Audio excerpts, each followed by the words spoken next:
So, folks, you're very, very welcome to this evening. We're here with you for just over an hour. We'll hope to have it all wrapped up within an hour and a half, and even faster if we can, because we all know that there's lots happening on the news today. I was glued to it before we came out, so it's important that we get back to it as well. So you're very, very welcome, as Mary Trace said, to this evening's conversation for chairpersons around leading the board. And just to go through with you the agenda for this evening, we have, first of all, a little reflection, as always, which I will bring to you. And we just had a little reflection from Mary Trace. And then Audrey Doyle has kindly agreed, I'd say her arm was twisted, to speak to us about student voice at the Board of Management around her experience through being chair of St Mary's Holy Faith in Glasnevin. And then we have Mary Trace, who's going to do a little bit of work around ethos in the lens of the Board of Management. We have Chéile McManamy, which we're delighted to have her with us, and she's going to talk a little bit around the role of the chairperson. And then Pat, on our executive team, Pat Flynn, is going to talk a little bit around the new property procedures. And some of you may be aware of that since our conference, that these new procedures have come into place, and Pat is going to talk us through them this evening.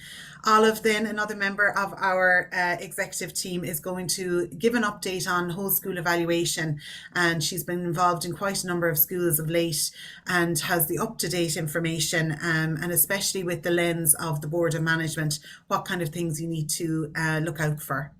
And then finally, we're going to have Tony Lee, our third member of the executive team, who is going to talk a little bit around the current issues that are happening for you. And maybe we could end with a little discussion and see if we can help each other out as well. So look, we'll just take a little moment, as always, to sit back and take a few deep breaths and ground ourselves today. It's been a long day for lots of us, and in lots of different ways. We've all different things going on. So it is just nice to take a few moments out. And as you may be aware, if you were looking at my emails that come in, Chéile Day was last week on the 6th of March, maybe not last week, the week before. It usually was on the Friday of the Easter holidays. But because we got feedback from our principals to say that on the Friday of the Easter holidays, things can be a little bit rushed, and they asked us to move it. So we brought it forward into March, into midweek.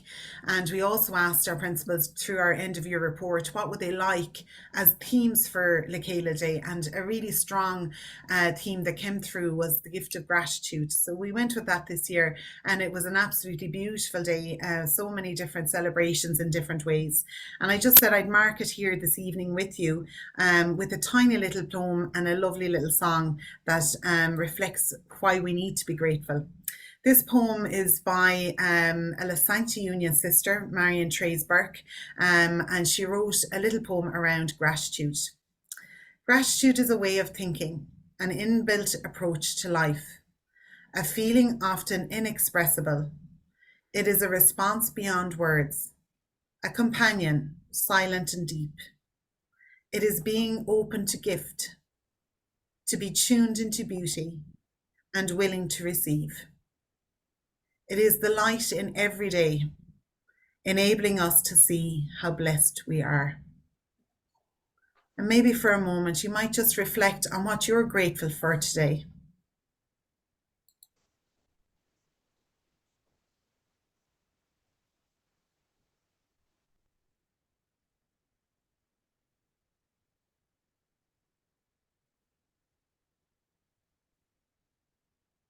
It often is just the very simple things that, help us to get through our day. I had a knock on the door at 5 o'clock and opened the door, and they were my parents, and they said, "Come on, we're going for dinner. Will you come?" And, it's small things like that that keep us going. And, we can be grateful for lots of different things in our days, our beautiful colleagues, our conversations that we have with people, the joy certain things bring into our lives. And if we focus on those things, the world just seems so much brighter. A glass half full rather than a glass half empty. I'm going to share with you a lovely little song that I came across And I really do love it. I showed this at board a couple of weeks ago, and I said it's slightly American, but once you get over that, it is gorgeous.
We really do have an awful lot to be grateful for.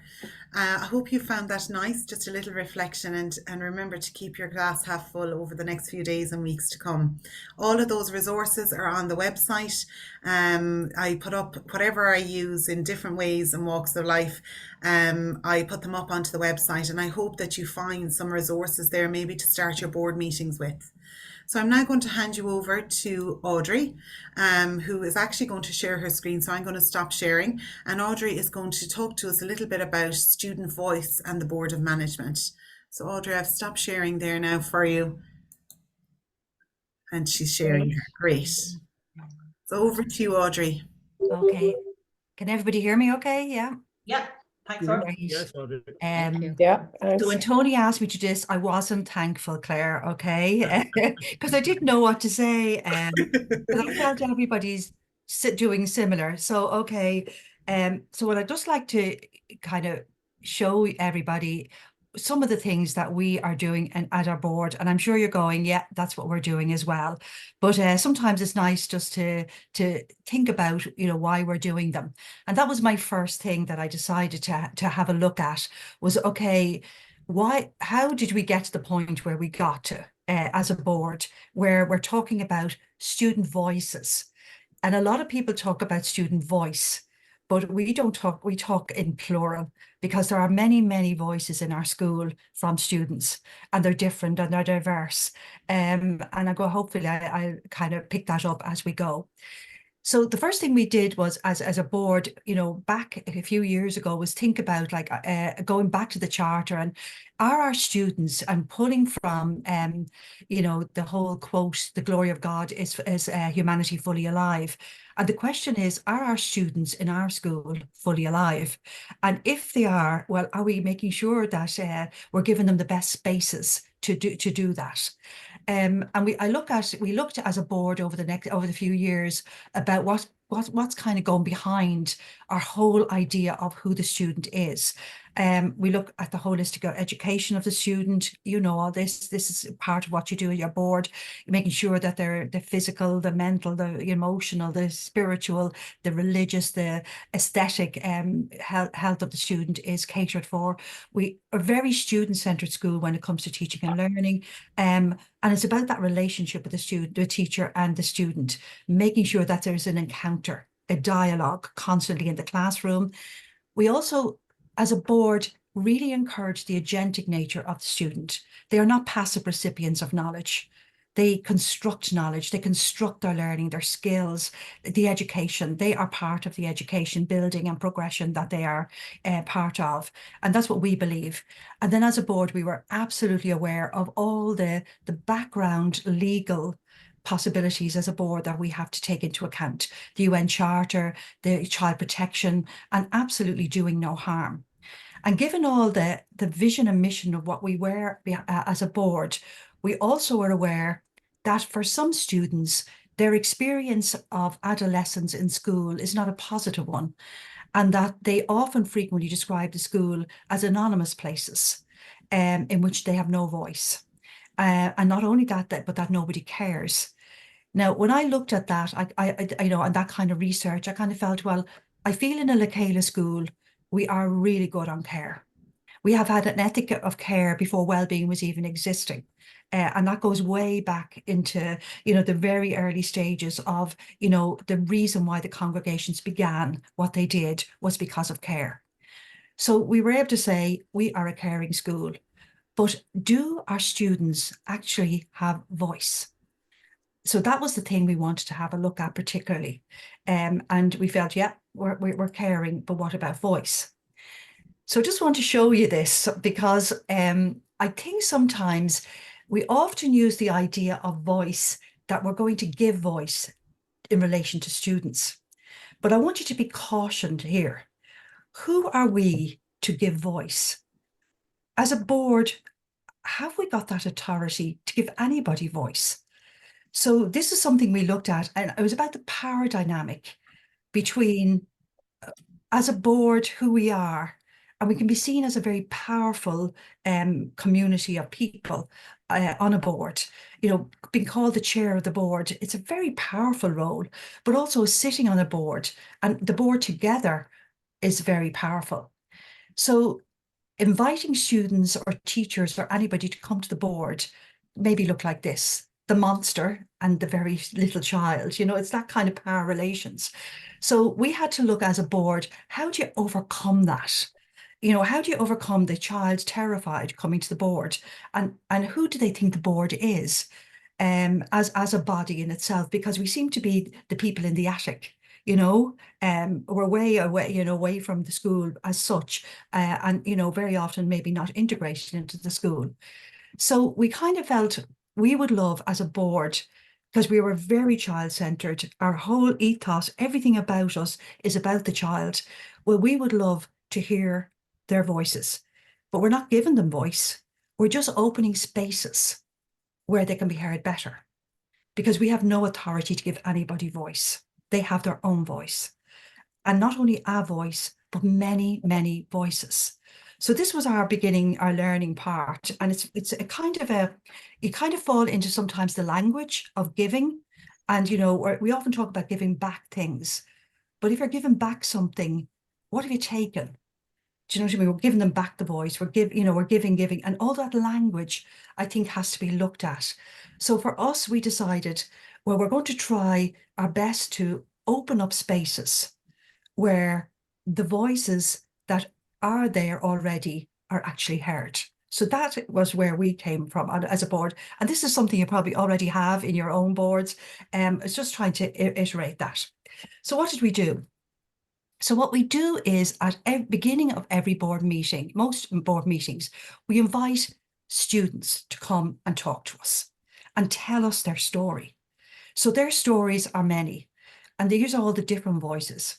So yes, we always meet the head girl and deputy head girl because they're representing the council usually, and they have particular leadership role in the school, but they only represent certain students. They don't represent all voices.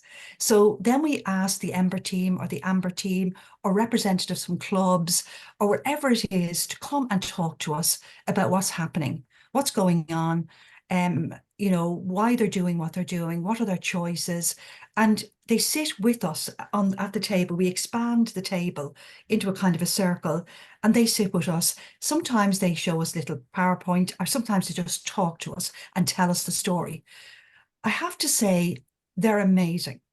They're so capable of telling us their story, and we're absolutely so moved by it, always. And we feel that we get to know them. But also what has happened is over time, for example, even at the Chéile conference, I knew some of the students that were there. Whereas as a chair, I mightn't have known them previously. And I'm able to go over and say to them, hello, how's the Ember team going? I can see you're here today, or how is this, or how's that? And you have some kind of connection. And it's building those connections that are really, really important. So we have them initially for about 10, 15 minutes. And I know it's time for the board, but I have to say it is precious time. Where as a board, we are actually hearing their thoughts on what it is that they're doing. So as well as that, there's lots in our school in relation to the school environment that needs to be, I suppose, improved. And the students are the ones that are living in that environment. So they're the ones that initiate often things that need to be done. So for example, their toilets, they told us at the board meetings, are dreadful. They're very boring and they're beige. So they invited us to have a look at them as a board. So we all trooped off to have a look at the toilets, as you do, and we agree they're beige. They are awful. This is a girls' school, and they want to initiate something with the board where they can co-design with the board who has the money to do this, and with the acceptance of Chéile to try and do something. Now, it's not structural. The structures are fine, it's the colours, and they have no long mirrors, they tell us. Now, why you'd need a long mirror to see your uniform is beyond me. But anyway, that's what they want. They're the things that they want. The same with we wanted a stained glass window for the oratory, but they wanted to create it themselves. They wanted to input on it and create the design that would mark the story that they're experiencing and so forth. The same with the uniform. I think everybody comes. But the thing about the uniform, I think, is very important in that they often talk to us about uniform. We listen, but we do nothing about it then. But I think what's very important is when they come, we listen and we hear and we act upon it. And they're the difference. Now, sometimes we can't afford it, but we will, or that the time is not right for them. And they will, but that the explanation to them by inviting them. So it's this coming and going conversations with boards, I think, is very important. Not just a tick the box exercise. That is, you're hearing real students with real experiences and real needs. We all do this. We make sure the policies, but at the board, before we sign off a policy, we ask Paul and the teachers on the board, how have they captured voices? So how have they captured the student voice here? How have we captured, and is it only the student council that saw this policy? What about the students in first year or the fifth years or the TY? How have we actually, and you might know from, what sometimes the workshops and that the teachers have been given from St. Mary's is that we do capture that voice by having very democratic meetings with various students who are called usually, say for example, we decide every fifth child on the roll in a class will come now today and we'll discuss the policy or whatever. So that's how we do it. But also then it's about targets. So targets for their learning. How best are they learning? And what can we do about that as a board? What about their choices? There's new subjects coming on. Are we talking to the students about those? What might be the possibilities? Because you have film and drama, you have all the new stuff coming down the road. What do they think? And so opening up the curriculum a little bit as well for the students. Student voices can also be heard through the voices of the teachers, because sometimes the teachers need to come to the board to tell us, and okay, we've recently become a DESH school, and we're really trying to navigate that, so all the teachers are in various committees, working with the students in those committees. But sometimes they have to come and talk to the board, but they're telling the story from the student's point of view as well. So the teachers come to the board, like the students, early at 7 or 5 o'clock that we have it, and they speak to us for 15 minutes on where's the DESH plan going, where's teaching and learning going, what's about assessment, and so forth. And it's true, though, the teachers, we hear the stories of the students as well. So really, I'm going to finish this today. It's, there's loads of ways, there's lots of possibilities. And if you think about all that's going on in your school, the principal's report very often gives you kind of springboards into things that are happening with the students that you could then say to the principal, look, wouldn't it be lovely to have those students here so that we can congratulate them? Now, it's hard sometimes if you're keeping them back, if it's going to be late. Ours is always at 5 o'clock, and we have whoever's going to visit immediately, so that we're not holding them up, particularly if they're 6th years or 3rd years or whatever. So those kind of little moments. But sometimes it is great, if they want something in the science or in the sports or whatever, to congratulate them, and even to to have the team or whatever to come in. But that, I think, if you begin even with the principal's report and look at who might need to be congratulated and who might need to tell us a little bit more about their story at the board, so we can actually get to understand what's happening in the school. But really, what I mean, with the rise of right-wing thinking in our country today and in the world today, we need to actually model the process of democracy, and we have to teach them. And I really think that, what we're doing really as a board is trying to model what it might be like to be a citizen. And as a citizen, we're teaching them to be citizens of this community of the school first, where they take responsibility or ownership of it. And that then can move out into their wider community, into our national community, into Europe and so forth. We talk about citizens of Europe, but we have to teach them, first of all, to be citizens of the school and to manage that, and to respect the diversity of the different voices, because when they hear the different voices, emerging in their particular classrooms, they can then begin to, I suppose, admire and appreciate that diversity in itself.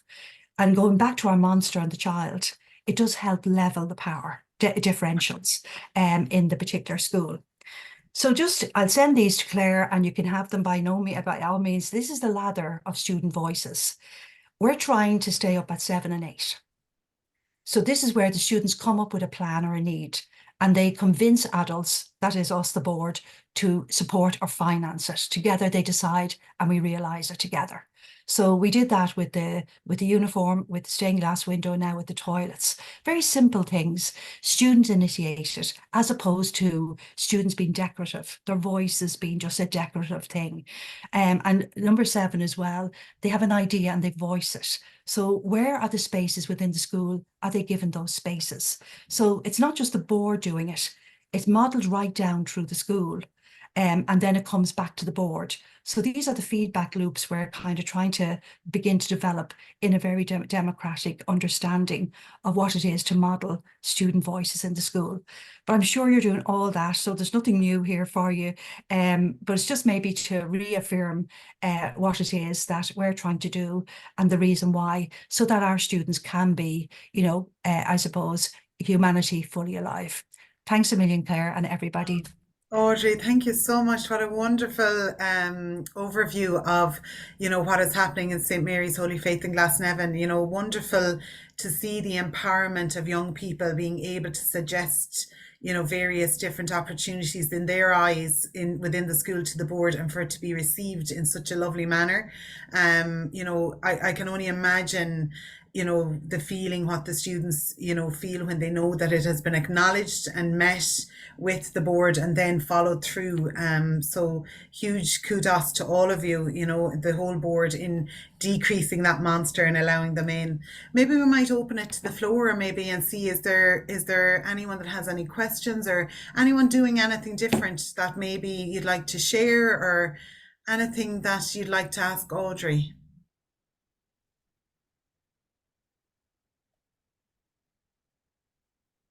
Stunned everybody into silence. The monster got you all, I think. Audrey, with such a heavy timetable for your board meetings, how do you fit this in? Is it regularly, or is it every single meeting that you would have students in, or is it planned throughout the year? Yeah, Claire, we plan it throughout the year, but nearly at every meeting now, there's so many. Once you Great, start, there great. are so many voices to be heard. Mm, But if you think about it, very often they might be talking about something that's already on the board, like teaching and learning, or, or something like, for example, we had the building. So under building, then we have toilets. You know what I mean? So the student voice is usually speaking to something already maybe on the agendas. mm, We just have to be careful with what we do, but great. we think those 15 minutes are far more important than talking about anything else on that. And we can understand things better, making better decisions maybe as a board sometimes, and that, and I suppose creating that sense for them. Mm, So it's often marked then in things of lack of bullying. I'm not saying there's no bullying in school, that would not yeah, be in any yeah. way right, but less sometimes, as I say, that'll probably something awful happen, yourself.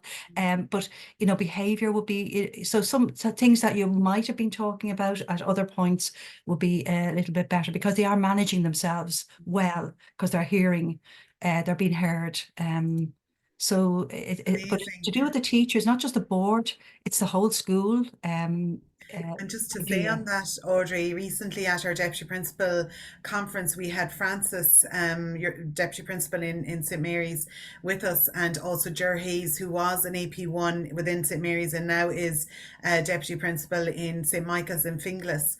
And both of them would have worked with the SSE process of trying to enhance student voice within the school. And of late, they have been earmarked by the Department of Education as almost a showcase school for student voice, which is such a huge achievement.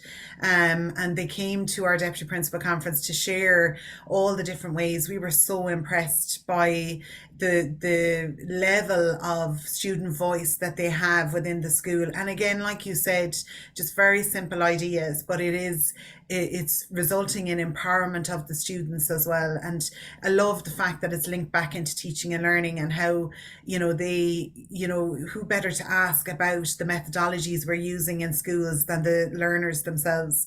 So, we really do have huge gratitude for you sharing your story today, and we'll be keeping an eye and an ear out to see all the different things that unravel as time goes on. So thank you so much, Audrey, for sharing that with us today. And I will Yeah, share. just Yeah. before you go on, I wanted to particularly thank Audrey, because I'd say, as we say down here, she was praying for me the day I rang, because she had just been promoted to a different role and was doing umpteen things at the same time, and kind of said, only if that is you. But anyway, it was really worthwhile hearing, Audrey. We were really impressed at deputy principal level. And I remember years ago, when I had the honor of working with you, that we both compared notes about becoming heroes in our school when we provided water, decorated the toilets, and opened doors. And it's amazing how those little things, and you brought that to a whole new level. And it's funny, I've just come from a meeting where we're going to have our first group of students, so we're only 14, coming to us, and the teachers brought the notion about the shared table,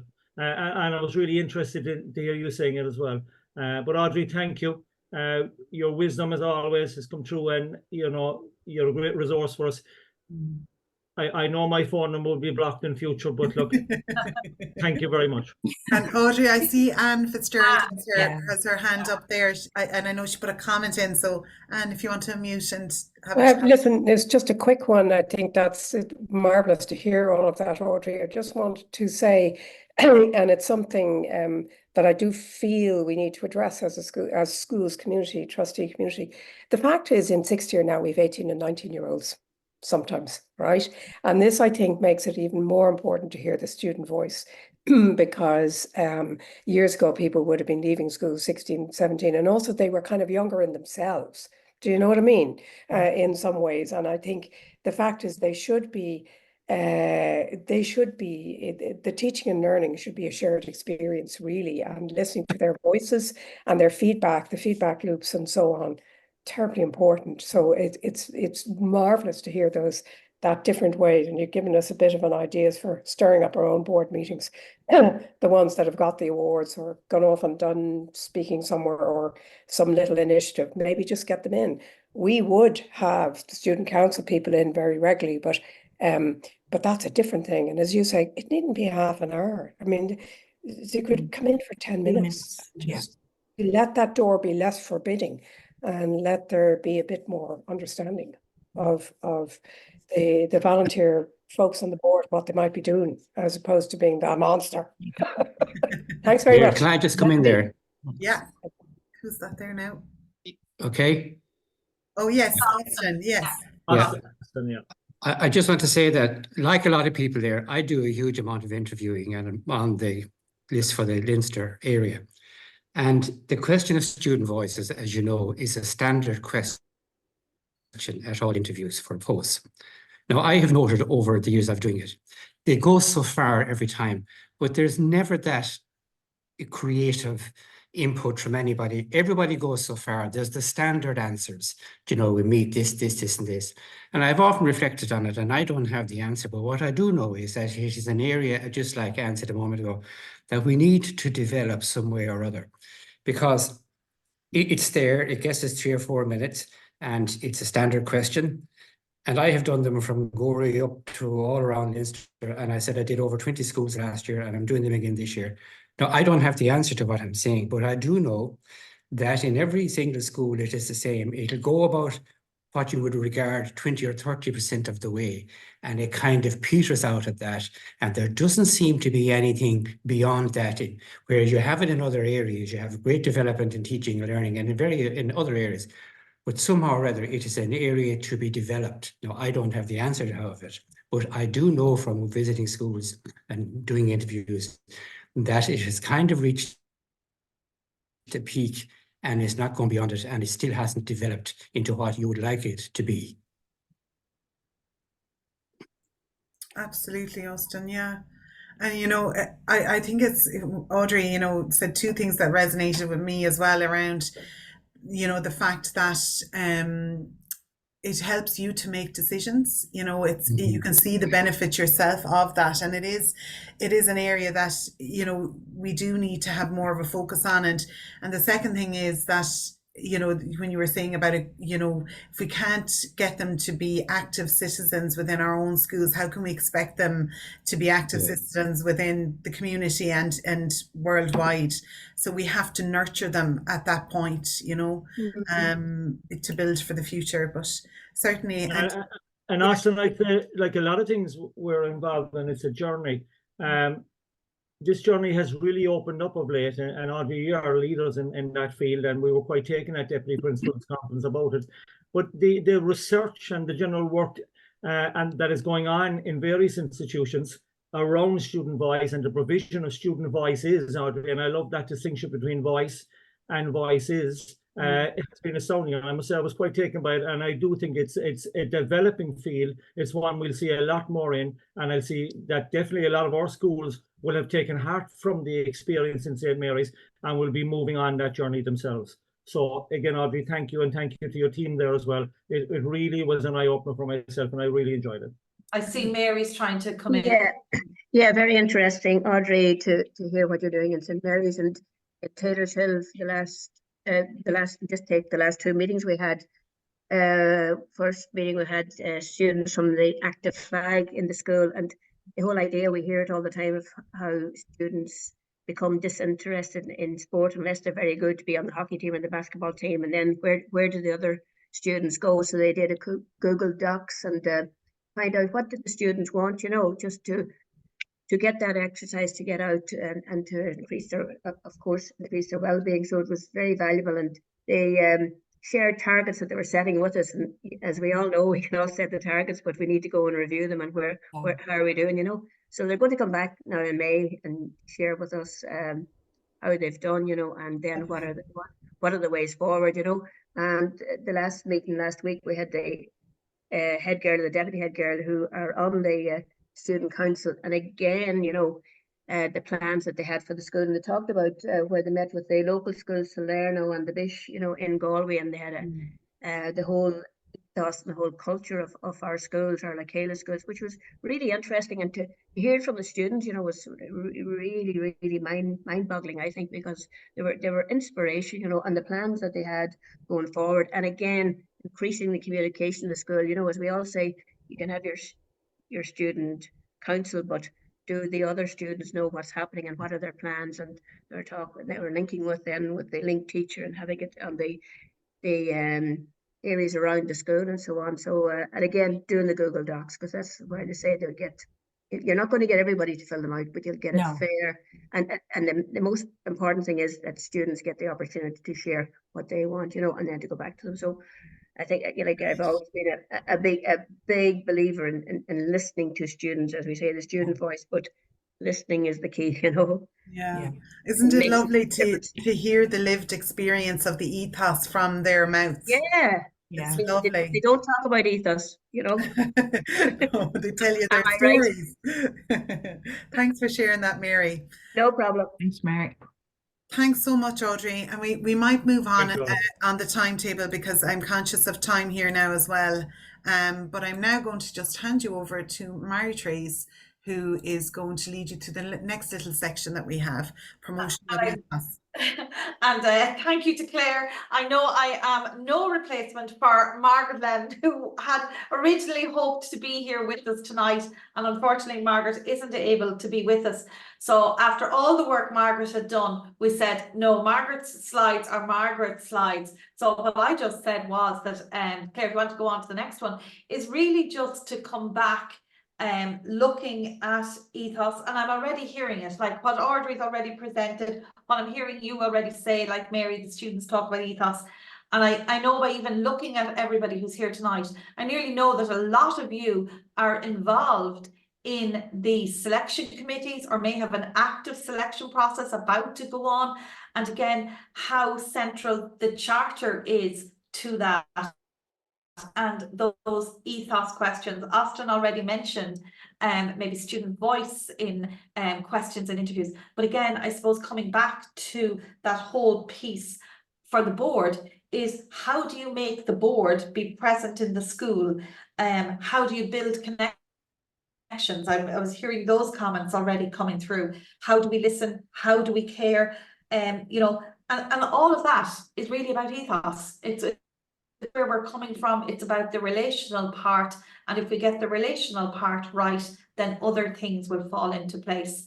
I suppose just looking at this little piece around the role of the board, and the role of the board, the role of the principal going hand in hand as the leader of ethos. And I suppose that's a huge piece in the Education Act, and the responsibility there around embedding the vision, the mission and the ethos of the school.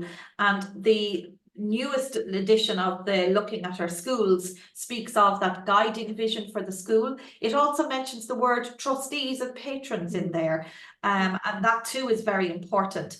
And I suppose that's where we're coming from, that our role as a patron has that whole piece around ethos, certainly, or the inspirational role, as it's sometimes called. And then we have the governance roles around finance and property.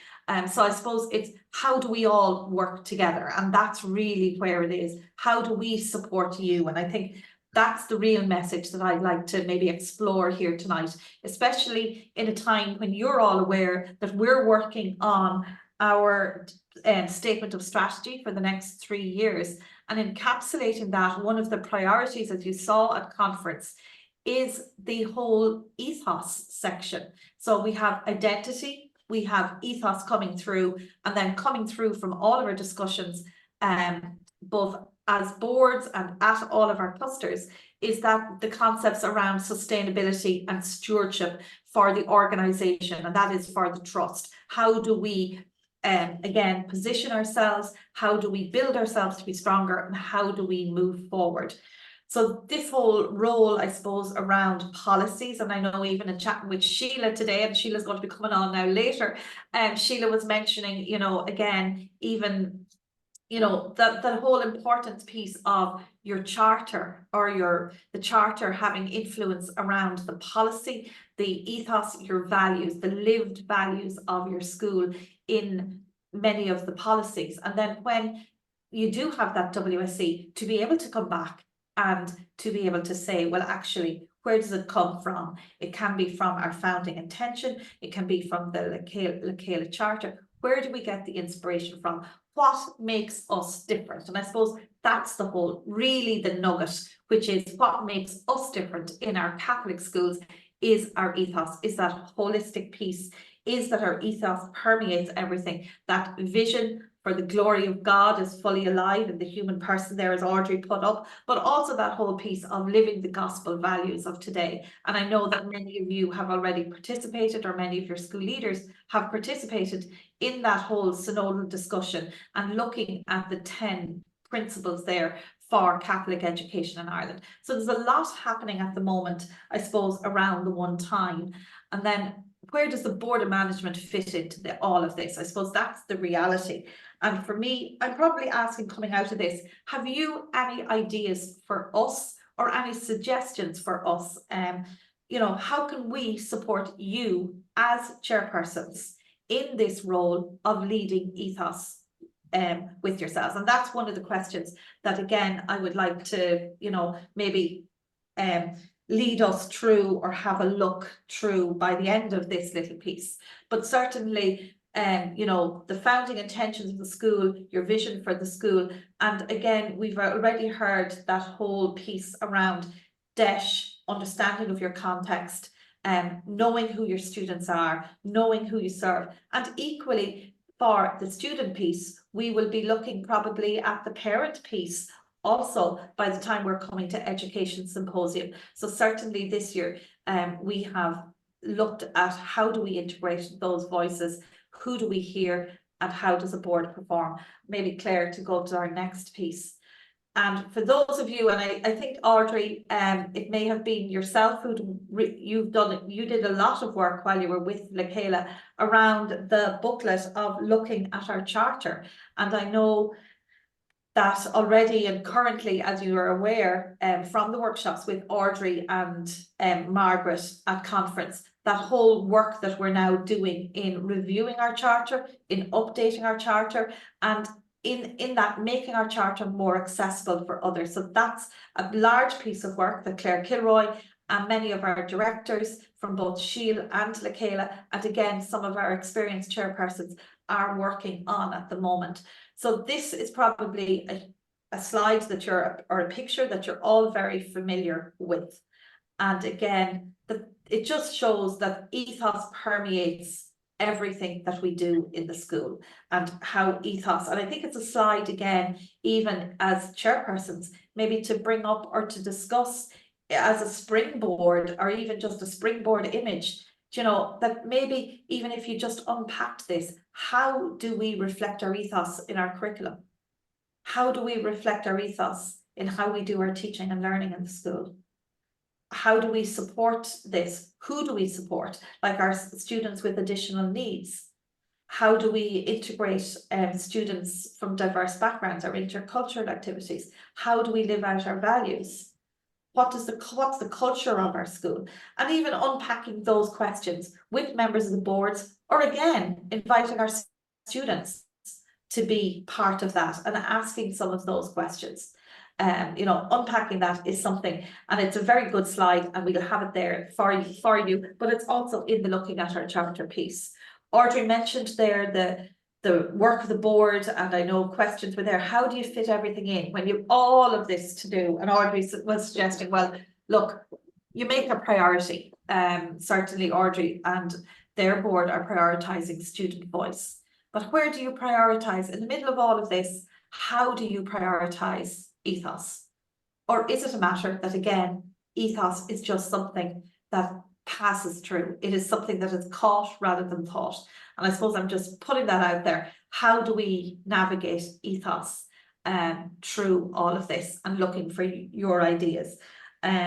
So I think, Claire, you have one more slide, which is, again, using Welcome Wisdom Witness, WWW, as maybe another way or an audit tool. How would you use this, or could you use this, even this little slide, or this little piece that could be on your student journal, this piece that's up on the walls around the school, having conversations around it. Maybe it's a springboard document for a discussion with a group of students. So again, how do we use some of the resources that we already have created and that are out there? The same with our values as a resource. You know, could you unpack that? Could you use what's already there, rather than having to reinvent the wheel to create conversations? Where in our schools do we do forgiveness? And again, how do we show this? And as a board, how do you live this out, or members of? So I'm just going to, and maybe Claire, I know we might take down that one for the moment and just come back into a couple of questions there, and just getting people's, you know, I suppose sharing the wisdom really is where we're at tonight, because the wisdom is here in this phone call, because I know there is so much experience around the table. Anyone, any good ideas to share? Anyone, any questions or ideas, things that they would like to see us do? Because when I think, Claire, you and I joined, I think it was Mary Morgan who suggested she'd love to have resource of videos to be able to play or to use as a chairperson for starts of meetings, and we've tried to respond to that. But anyone, any suggestions or any ideas, or how do you do it? Kieran's writing in there. Thanks a million, Kieran. You're putting it into the chat, and maybe somebody else there, anyone else there to put ideas into the chat. Kieran, you're saying the prayers to start, maybe some more prayers there, reflections, exercise to help. Perfect. And we're going to collate this, if you don't mind. So please populate all of these, because we at the moment are in that planning phase. So again, this would be great to capture that. Yeah, I think the new part for me would be, I think we do have some prayers, obviously. Yeah. And reflections would be great as well, but also maybe some short exercises that, asking a question of everybody around the table. In other words, trying to involve everybody, but something, reasonable but short, but based on the charter. Yeah. Kieran, You're right, thank you. Kieran. Perfect. Keep going. Anybody else? Because it's, what do you want? How can we be practical and meaningful in helping you, is really what we want to be.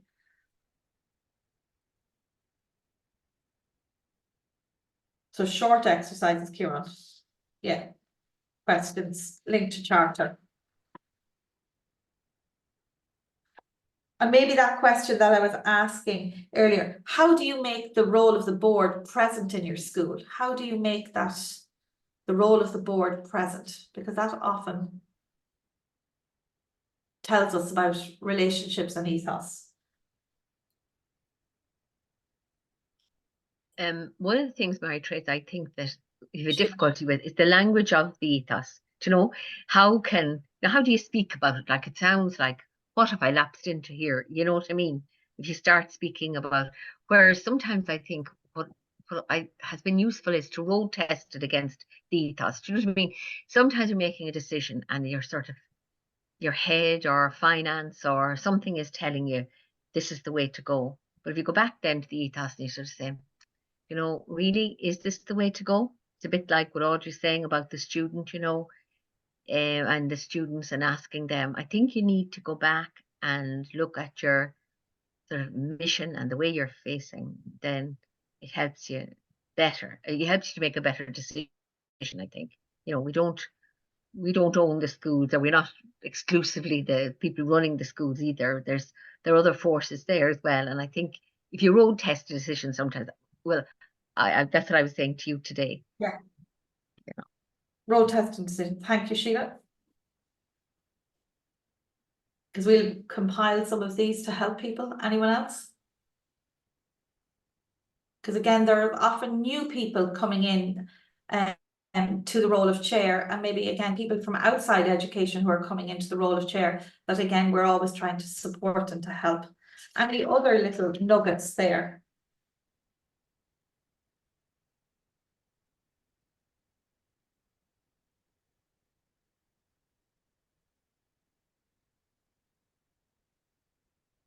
Has anyone thought of creating videos just to see, has any of your schools created videos to showcase your ethos or to show how your values are lived? Or have the board sponsored maybe things like that? Or looked at what's on your website around ethos, or done an ethos audit? Anyone, created any videos? I know we're working on them at the moment with the congregations, but any schools, Kieran, you've the law of the Seuss there, is it?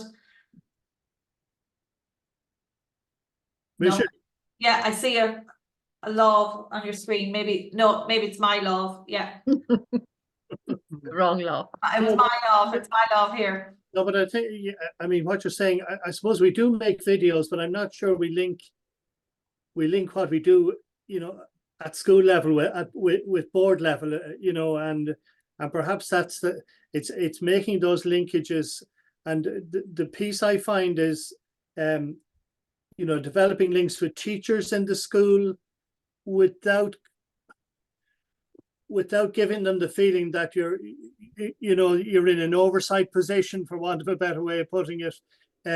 You know, you want to basically to thank them for what they're doing and to be interested in what they're doing, but without, you know, them getting the feeling that you're looking over their shoulders all the time.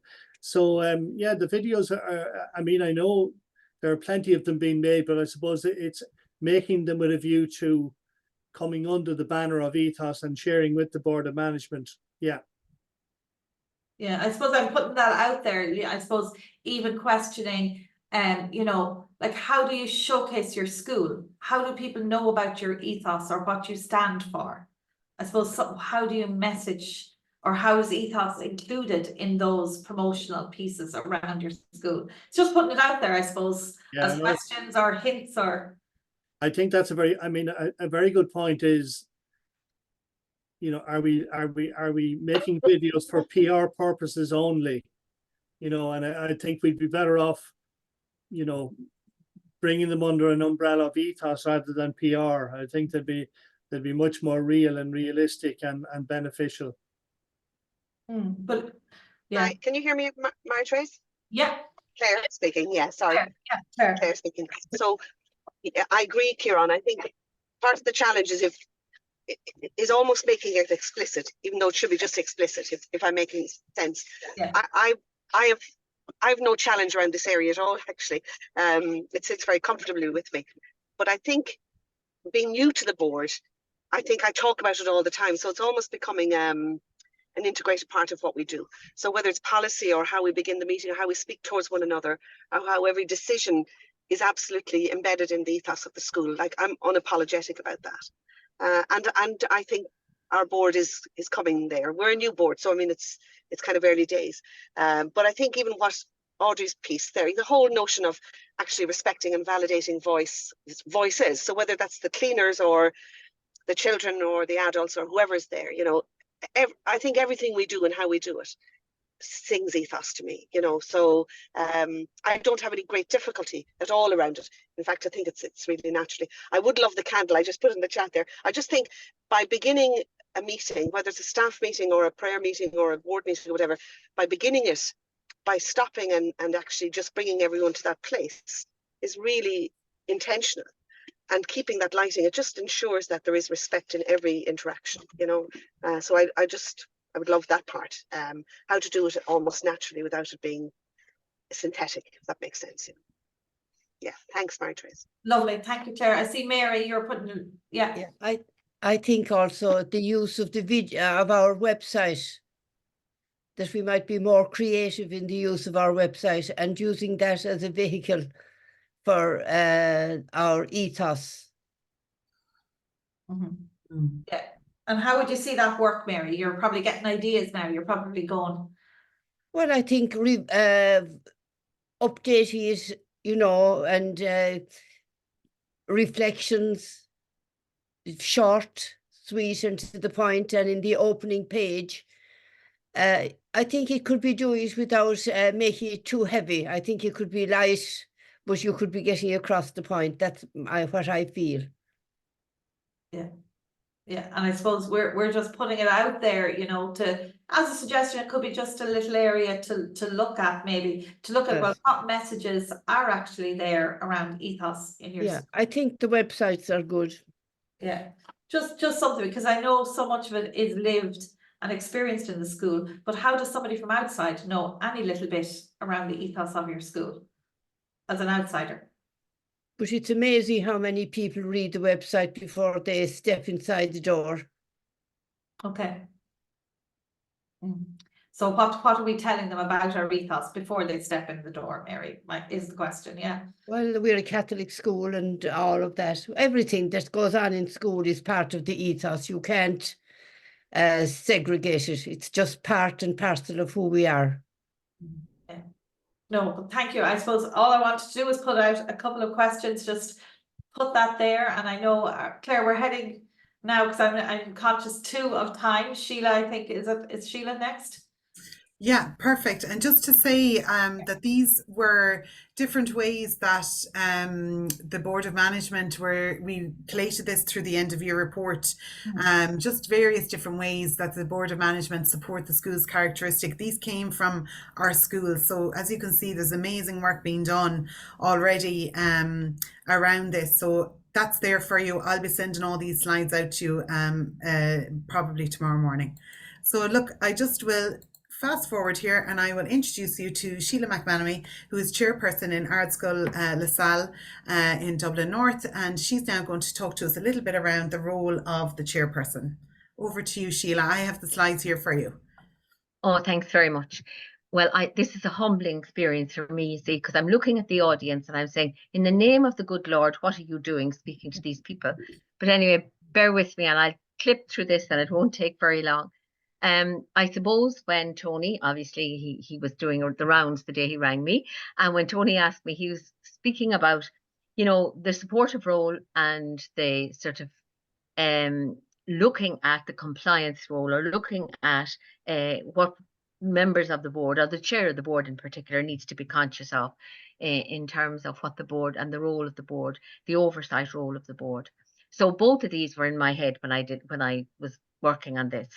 So I'm assuming that the next slide, just basically we're all compliant in terms of just what we do, what we come along, you know, we're conscious of being appointed, who appoints us, what we do, the agenda and all of that, all that goes with that. This is very much the nuts and bolts of it. But I think that's the explicit role. And if you look up the documentation or any of the books, that's what it'll tell you. But I think there's the implicit role. And I think this is where I suppose the ethos and everything else comes together. And in the next slide, it's about the support. And as Claire said at the start, I'm chair of the board in Ardscoil LaSalle. This is 7 years, but I was chair before in my alma mater, my own school. And it's just Loretto and Cavan, very different schools. So I've had very different experiences. But I've also worked, when I was in PDSC, I used to do section 24.3, which were looking at performance and underperformance of teachers. And I suppose I'll share some of those experiences that I had with you that might be useful to you, you know, in some way or another. But I suppose it's all about the relationships at board level. And we've spoken there, or someone, I think you asked the question, Mary Trace, how do you get beyond the board, or what maybe it was Kieran, beyond the board to the rest of, you know, everybody else in the school? And first of all, I think the fundamental relationship is your relationship with the principal. Sometimes I think it's inverse proportion to the experience of the principal. But then other times I sort of think it's when the principal needs you. What you want is to have a relationship that they trust you and that they can confide in you. You don't want any surprises. You don't want something coming to the board at a stage that, you know, is so far advanced that you're not able to take any remedial action, I suppose. I think your relationship with the members of the board, that they feel valued and contribute, and that includes everybody on the board. Sometimes I think we overlook a little bit the trustee nominees because we're so conscious of being inclusive of all the other people. But I think that, you know, the teachers feel that they feel valued, you know, and we can express our gratitude to them in lots of different ways, but also that their contribution is valued, but not just from them as the cohort they represent, but rather as part of the corporate, I suppose, work of the board. Within the school, with the school community, that they know who you are. This came home to me only relatively recently. How anxious staff, the last staff elections, staff were very anxious to be on the board. And it was because of a couple of things, good things that have happened, I suppose, in the last couple of years, that they wanted to be on the board. But sometimes, there's such a reluctance, you're nearly, extracting teeth to get two people to come on the board. But I mean, this has happened in recent times, and teachers now want to be on the board for good reasons, I think. Sometimes before, maybe not always for good, but this time, definitely for good reasons. And obviously with the trustees and the patrons, that we do attend events, and we are there as chairs of the board. And that's in terms of the support. But I'd say in relation to that relationship thing, it is about the ethos and the context, because context is everything, And I think that if you set those relationships in that context, we always start with the prayers, you all do, and everybody's spoken about this, but we also make decisions in the context of our ethos. And I'll just say this very briefly with Section 29 for a discipline case. And one of the things that came in the written sort of feedback we got was that we had threaded through all our decision-making process the ethos of the school. That was one of the things, and that we adopted at all times a restorative approach, that the student was front and center. And that's just something that stuck with me since then. You're conscious of it, but at the same time, do you operate through it? Is that okay? The next is that's the support part. Then we come to the oversight part, and all of us do these. And I'm going to just say a couple of the two schools I was in. One was oversubscribed, and the other, had some issues with enrollment. Both of them need to be watched, and both of them you need to be vigilant about your admissions policy, because both of them can lead you into difficulty if you're not careful. In relation to finance, when money is tight, you can't afford to go for lunches or dinners or whatever, so you have to find ways of socializing with your board. But just be conscious of that, and especially if the money comes from other sources, in relation to discipline issues, I suppose if they're constantly coming to the board, you have to ask what's broken, what's wrong with the system. Staff issues. One of the things I feel strongly about is that perhaps, the principal should share with you as best they can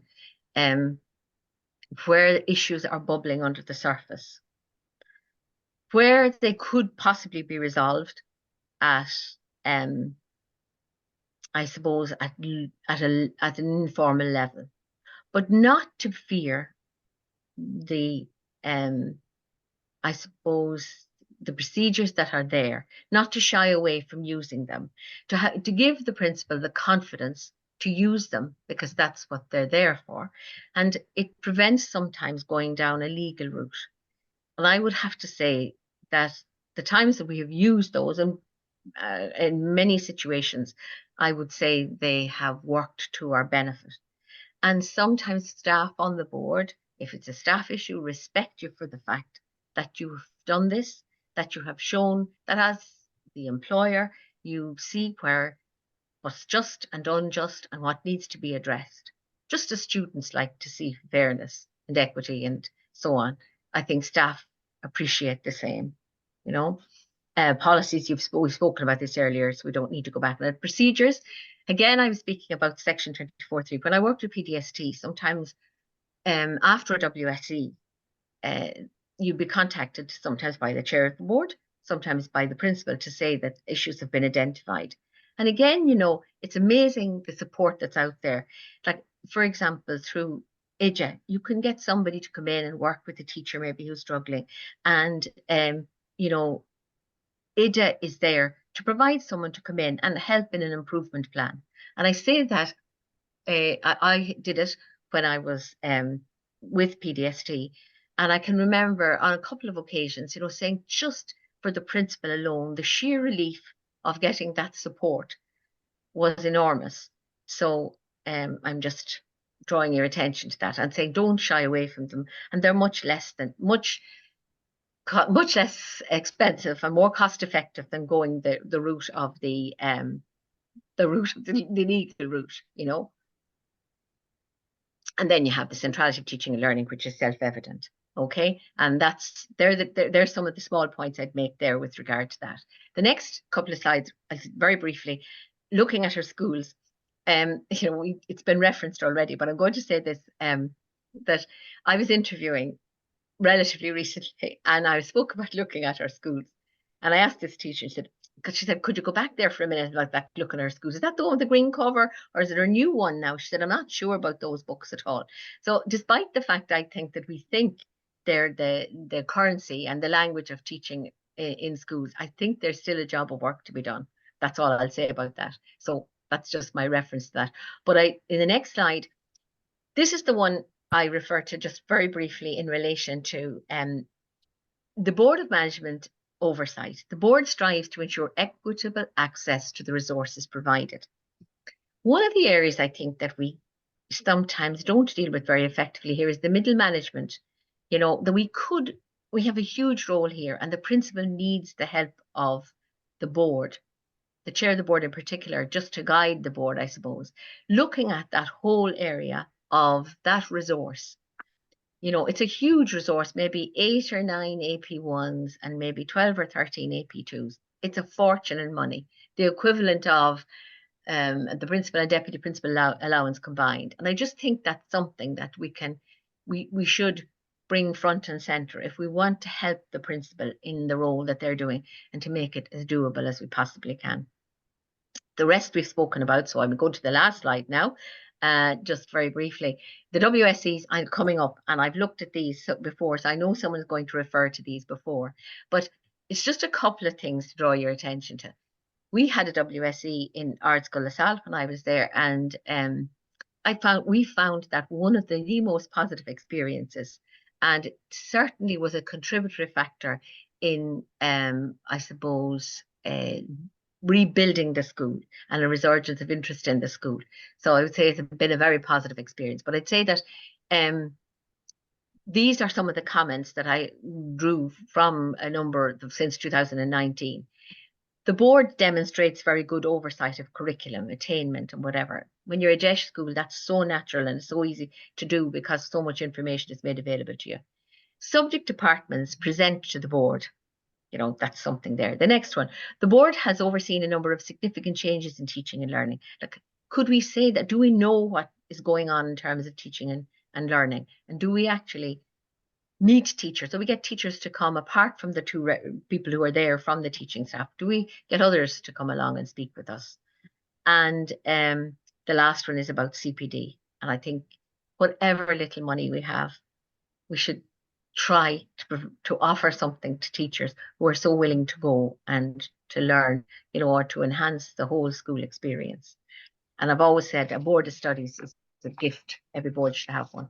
So that's my input now, and I'll leave you at that. Sheila, thank you so much. You can really hear your experience from the two boards coming through. But, you know, really what resonates with me is around relationships, and trying to build those up. And, you know, even just there's so many points, great nuggets of information in there. You know, the point you made around each member of the board feeling they have a contribution and that the decisions are all made together. And, you know, obviously we have to abide by the WSE guidelines and looking at our schools and all of that. But day to day, it's about making that right decision and having ethos at the back of it all. Anyone want to ask Sheila anything or have any comments or anything that provoked your thinking on that? I know Sheila doesn't want any questions. No, I don't. I think you can. Yeah, I'd just like to thank Sheila especially as well. And Sheila, this was a little bit selfish as I'm newish to the role, and that piece between the support and the oversight is something I'm learning and trying to work through. And I really thought that was a fantastic aid. You know, maybe bits that I hadn't thought of previously. And thank you so much for applying your experience so generously as you always do for us. I know you will block my phone number as well, but I thought that was really well done, very beneficial to myself, and thank you. Very welcome. Thank you. I'm now going to move on to Pat, who is going to very quickly talk us through the property procedures that are new to Chéile. So Pat, if you want to take the floor. Okay, good evening, everybody. Thanks, Claire. Can you all hear me okay? Yeah. Indeed. Yeah. Okay. Okay, I suppose just to touch on the recent property procedures. As you know, we've about 79 schools now in the trust at the moment, and quite a large number of schools have different building projects going on, you know, from new builds all the way down to minor emergency works type of projects. So over the last number of months, the trust has been working on, I suppose, fine-tuning the building property policy and putting new procedures in place for the approvals process. And if we just touch on the basics first of all and put it in a little bit of context, I suppose the first thing is, you know, the Board of Management is primarily responsible for managing the school property and buildings. But both Chéile and I suppose particularly Chéile have a role in relation to managing the buildings as well. So the real thing is that it's a shared responsibility between Chéile, between Chéile and the boards of management of the individual schools. And it was interesting to hear Sheila there referencing about the oversight role of the board. And I suppose the real theme in this presentation as well is around oversight by the Board of Management, and in turn then oversight by Sheila of what's going on in relation to property in the schools. So if you could move on to the next one there, Claire, for me, please. So again, the key thing to remember here is that Chéile and Chéile have ultimate responsibility for any liability that's incurred by the Board of Management. And therefore it's essential that we have, as a trust, that we have proper oversight of what is going on in relation to property in the schools. Again, not just as it says there to assist a board when they get into difficulty, but I would say probably to try to help a board to avoid getting into difficulty in the first place. So the real purpose behind these procedures is to give boards an extra layer of protection, to ensure that the consultants or the design teams that are employed, that are put in place, that they are actually complying with the Department of Education procedures. We've tried very much to make sure that the approvals process, that it's aligned with the department procedures. So the key thing here is that it requires submission of the same documents at the same time as is required by the Department of Education. We're all very conscious of how busy schools are and how busy and overworked principals are. So we were very conscious that we weren't going to be adding to that burden. So really we've tried to minimize it and aligned it with the department procedures to make sure we're not doubling up in terms of what is required. So again, if you could move on there too.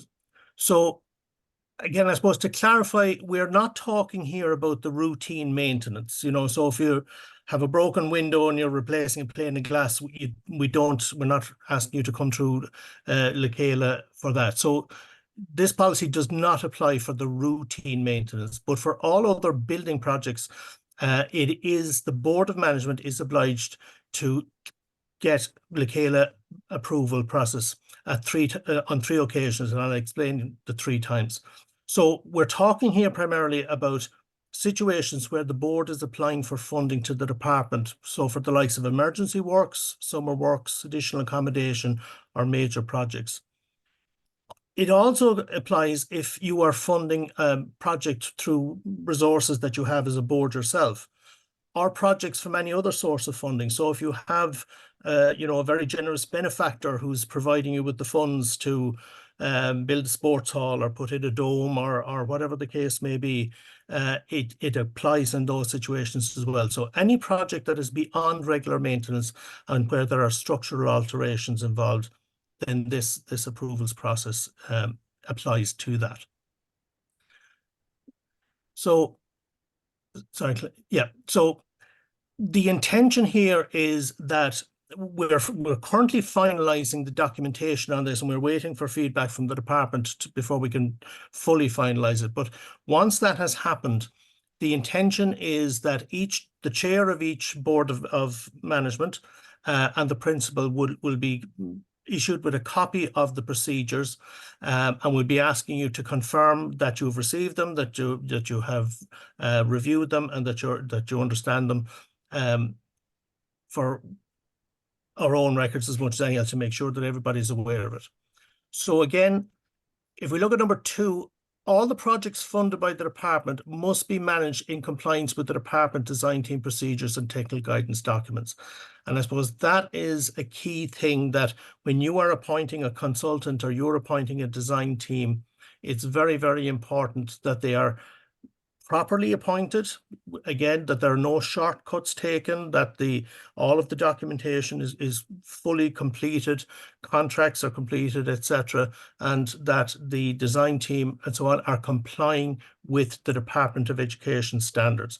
Because if you have a situation where you employ somebody, they undertake the work and they complete work, but perhaps not to the standard that is required by the department, it can cause an issue with the department paying for the work, and it could end up back that the board becomes liable, and if the board doesn't have the resources, then ultimately it falls back on the trust.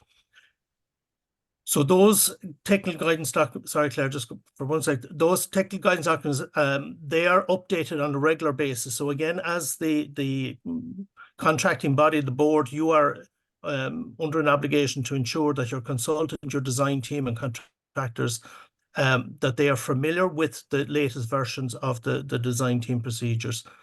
And so it is the board's responsibility to ensure that they comply with the department requirements. And if there isn't compliance, if there's non-compliance, that's when the board could find itself responsible for additional costs above and beyond whatever funding has been approved by the department. Thanks, Claire. If you could. So again, I suppose really what I'm trying to say here is that these procedures is really about trying to notify the trust in advance and to keep us fully keep us fully informed of any building projects that are going on. And it is about providing an additional layer of protection for boards. You know, some boards can be very experienced in managing these types of projects. You can have people on your boards, you know, who have expertise in this particular area. But there are other boards who may be new boards, or maybe they haven't been through this type of process before, and it can be quite daunting in those circumstances. Okay, Claire, if you could, thanks. So what we're talking about here, for larger projects, the department authorization is required at each stage.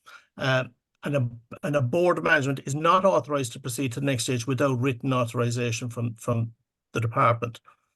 Where the project has a value of less than $1 million, authorization from the department is required at 3 stages, where at approval of funding stage, the combined 1, 2A, and before you commence construction. And it's on that basis that we have modeled, I suppose, our approval procedures. Ours is also a 3-stage approval process. So again, you can move on from that one, Claire. I think I've covered that. So this is the 3-part process. And I suppose if there's one takeaway from tonight, it's really, I suppose, it's this slide. It's the 3 occasions where the board is required to get patron approval before they move.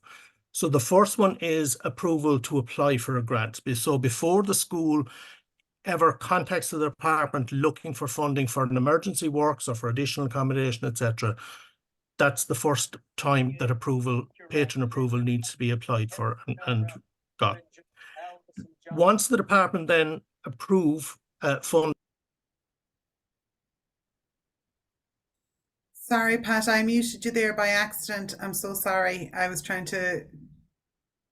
Pat, can you hear me? Sorry, Pat, I muted you by accident. I was trying to stop the background noise and I muted you. Sorry. That's okay. I'm sure a lot of people were very happy. A lot of people were very happy that you did that, Claire. That's a fairly good technique.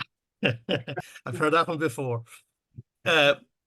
So the second stage then is, as I say, once the department come back and they approve funding, then before you commence the project. So in other words, before you go to appoint your design team or before you go to appoint your consultant, you need to come back and apply for patron approval.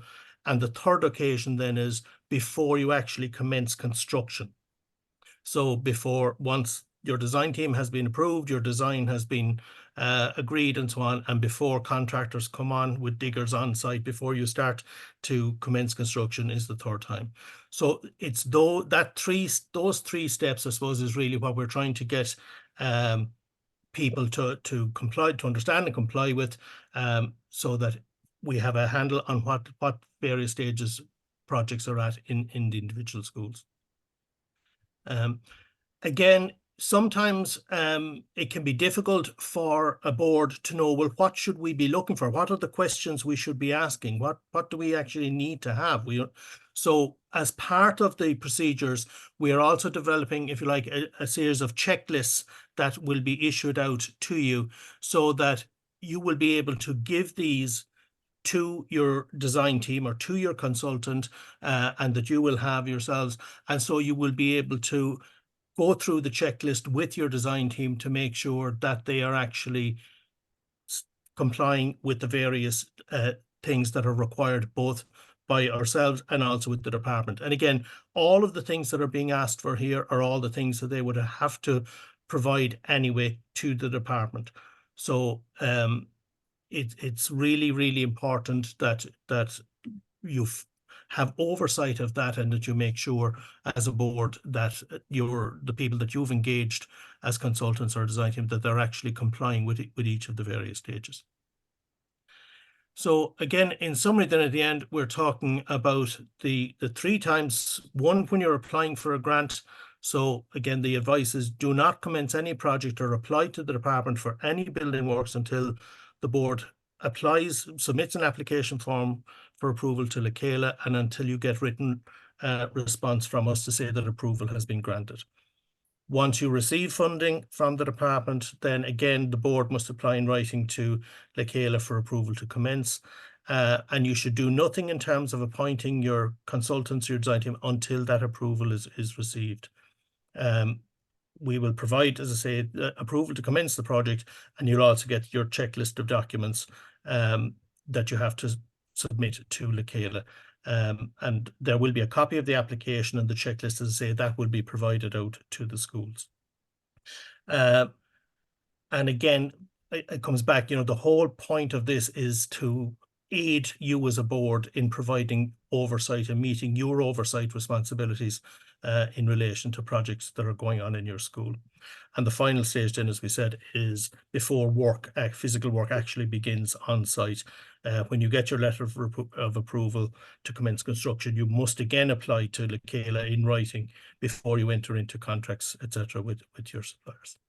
So that's essentially it. I know it's a bit of a whistle stop tour through it, but I suppose that's really the takeaway. And again, I suppose the reality is that in most schools, it will be the principal, your overworked principal, who will be, dealing with this on a day-to-day basis. However, it is the board who the funds are being provided to. It is the board who has the responsibility for the project, and as such, it is very important that you provide that oversight.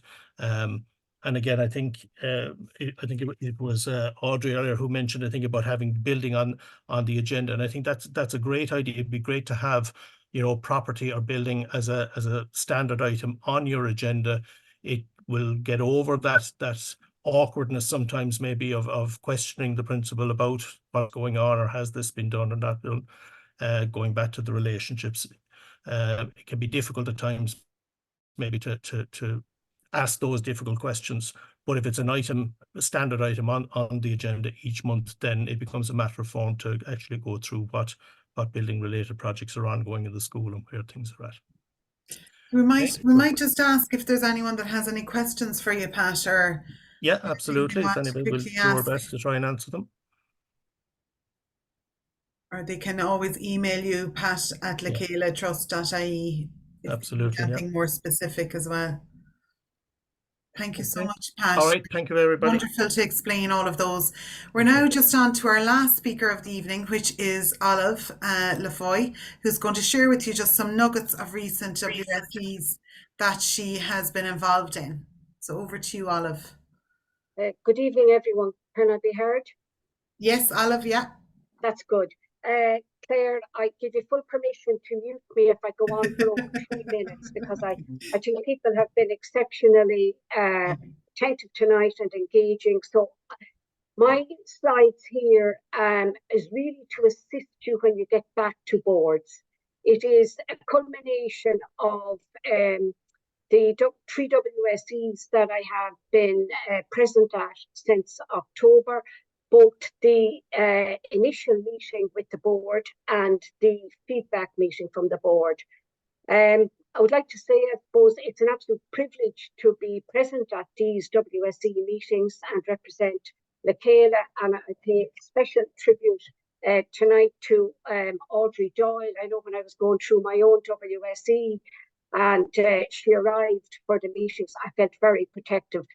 So I certainly hope I could do that for any of the other schools out there.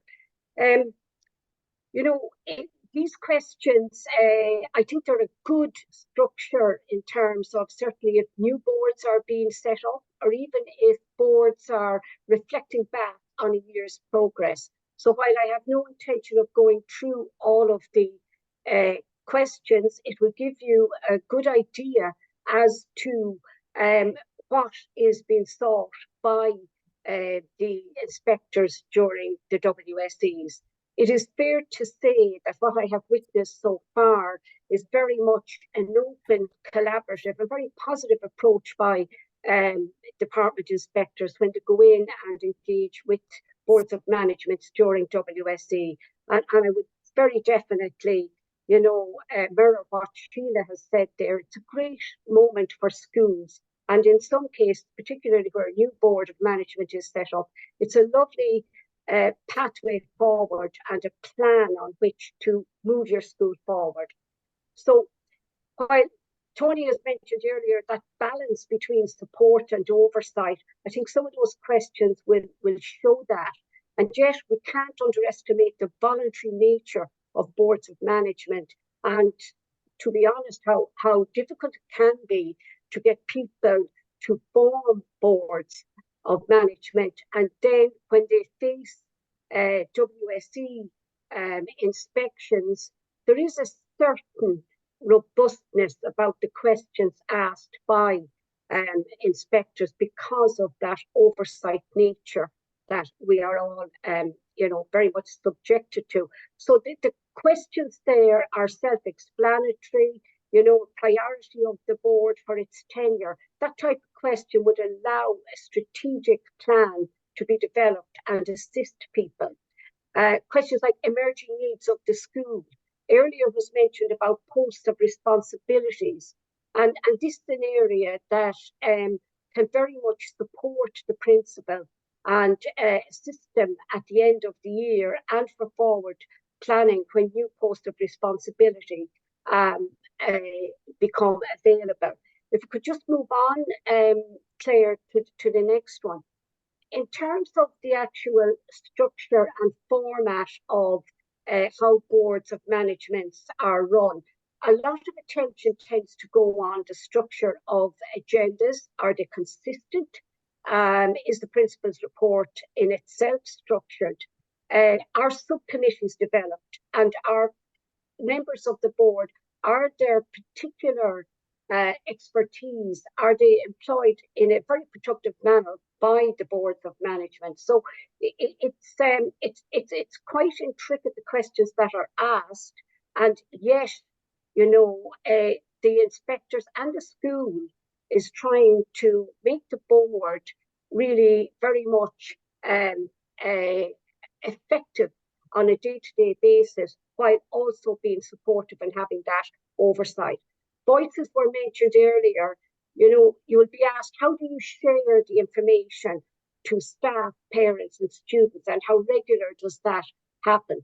One thing we found particularly useful is that end of year reports, sometimes, you know, not always welcomed by principals, but in our end of year report with Chéile, there's a structure, a systematic review of policies. That's very, inspectors have found that in the past, where I have been in attendance, a very good method of reviewing policies. Admission statements, are they compliant? It is fair to say that if schools go through Section 29s, that tends to be teased out at these meetings to ensure that it's reflective and complied with the Admissions Act. In particular, speaking about admissions, there looking at non-first years in terms of Section 29s. So if you have a fifth year coming in, or someone looking to get into transition year, and is transition year open to all students rather than being an exclusive option. As a board, how do you support student welfare? These sort of questions are really good bouncing boards for conversations back at your boards. The final, I think, slide there, Claire, dealing with, I suppose, teaching and learning. Deep questions like, are you happy as a board with the breadth of the curriculum offered? Obviously, no more than a lot of questions, yes and no answers don't apply. So that is quite a deep question, you know, and how do you come up with those particular answers? Have you a teaching and learning subcommittee? What is the role of the board in ensuring high quality teaching and learning?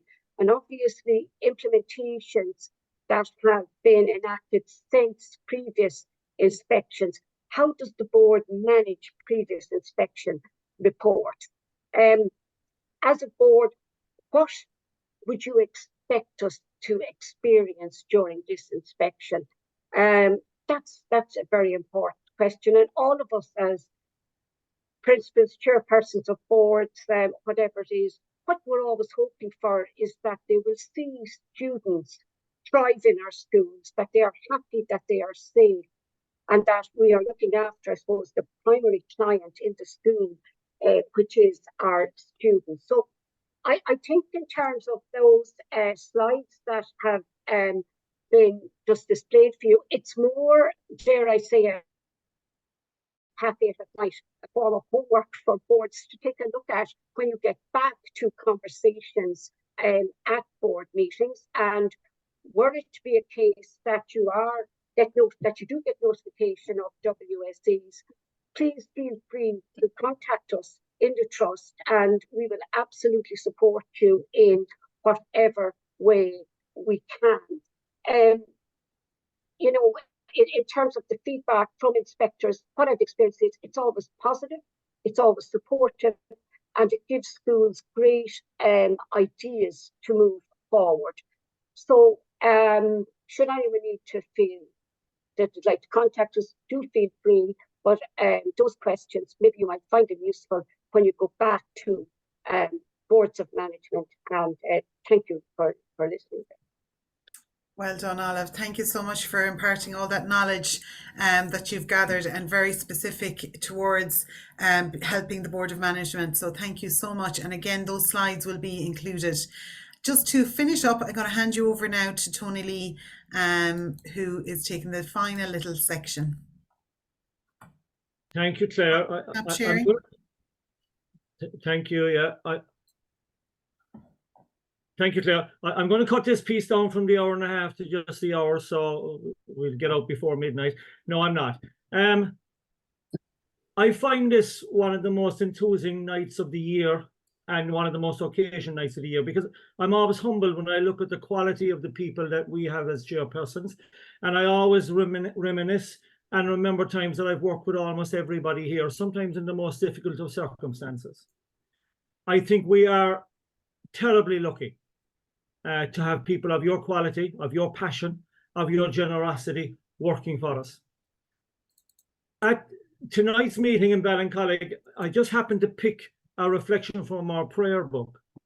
And it was the one, and some of you might remember, it was about a person carrying a cross and meeting the Lord and saying, my cross is too heavy for me. And the Lord said, give me your cross. He went into a very large room full of crosses, and he said, you can now pick which cross you want. Chéile obviously remembers it. And he picks a certain cross, and he looks and he says, that's the smallest cross, I'm going for it. And the Lord hands it to him, and he says, that's actually the cross you came in with. You've just looked at it differently. And for a lot of this work, it's that you look at it differently. And sometimes when I'm in Ballincollig and it's late in the evening and I think I'm on my own here, I'm not, because I have a great support and trust behind me. I have great knowledge from other people, and so have you. And like, this is a community of learning, a community of sharing with some of the best people and the most generous people in Irish education. I'm not going to go into the present, but what I would ask you, if there are issues that you would like us to cover, perhaps in the educational symposium or in other things like this that we do, you might just put them in the chat for us, and we'll use that for our menu for the future.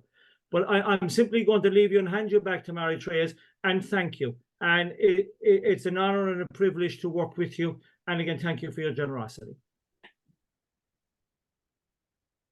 Tony, sorry, thanks so much to everybody. I think that Tony has said the collective wisdom is here on the call, and we again are always willing to hear from yourselves, listen to ideas, suggestions that you have, questions that you have, and again, that sharing. So to thank everybody tonight who has put a huge amount into preparation, to thank certainly Margaret in her absence. I know she would have loved to have been here.